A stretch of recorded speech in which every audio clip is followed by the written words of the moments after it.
এটা অঙ্ক কোনো স্কয়ার কি কোনো কিছু নাই। সো এটা কি করতে হবে, এগুলোকে বর্গ করতে হবে।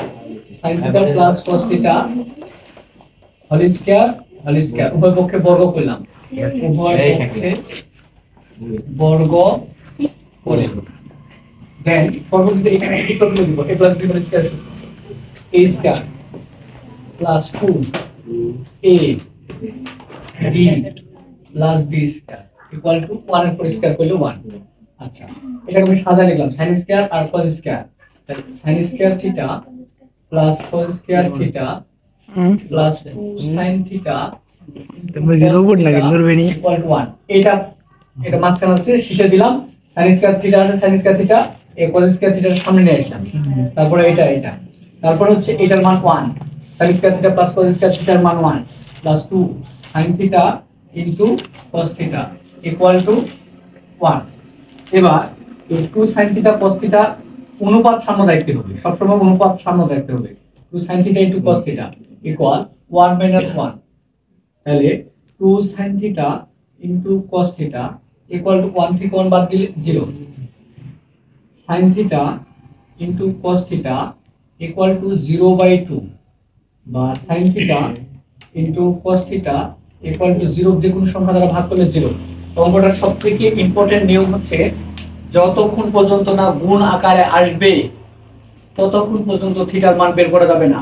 যে কোনো অঙ্কের x এর মান যদি বের করতে বলে গুণ আকারে আনতে হবে, গুণ আকারে আনলে অঙ্ক x এর মান বের হয়ে যাবে। সো এখন লিখবো, মনে রাখেন যদি দুইটা সংখ্যার গুণফল যদি 0 হয় তাহলে হয়তো বা একটা এটা সংখ্যা 0 হবে নাহলে এটা সংখ্যা 0 হবে। মনে করেন 5 * x = 0 এরকম আছে, তাহলে এখানে তো 5 এ আছে, তাহলে অবশ্যই এই সংখ্যাটা কত হতে হবে নাহলে 0 হবে কি, মানে এটা অবশ্যই 0 হতে হবে। বুঝলেন? যে দুইটা সংখ্যার যে কোনো একটা সংখ্যা যদি 0 হয় তারপর গুণফল কি হবে, 0 হবে। এই ডান পাশে 0 আসবে এবং বাম পাশে দুইটা অনুপাত আসবে। তাহলে একবার লিখবো হয় sin থিটা = 0 অথবা লিখবো cos থিটা = 0। এবার দেখেন, এবার আমার দরকার হচ্ছে থিটার মান, তাহলে লিখবো theta = sin inverse 0, sin inverse 0। এবার অতএব থিটা = 0 মানে 0 ডিগ্রি। বুঝতে পারেননি? অথবা কেউ যদি এইটা লাইনের পর ডাইরেক্ট এটা লাইন লেখে তাহলে এইভাবে লিখবেন sin থিটা = 0 মানে sin কত ডিগ্রির মান 0, sin 0 ডিগ্রির মান 0। বুঝছেন?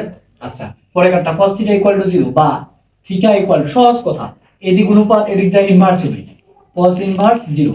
এবার cos কত ডিগ্রির মান 0, 90 ডিগ্রির মান 0। cos থিটা = 0 মানে হচ্ছে cos কত ডিগ্রির মান 0, 90 ডিগ্রির মান 0। অতএব নির্ণয়ের সমাধান, এটা প্রমাণ করতে বলছিল, দেখাও যে theta = 0 degree less than or equal theta less than or equal 90 degree. বুঝতে পারেননি? আচ্ছা, তাহলে অতএব 0 degree less than or equal theta less than or equal 90 degree দেখানো হলো।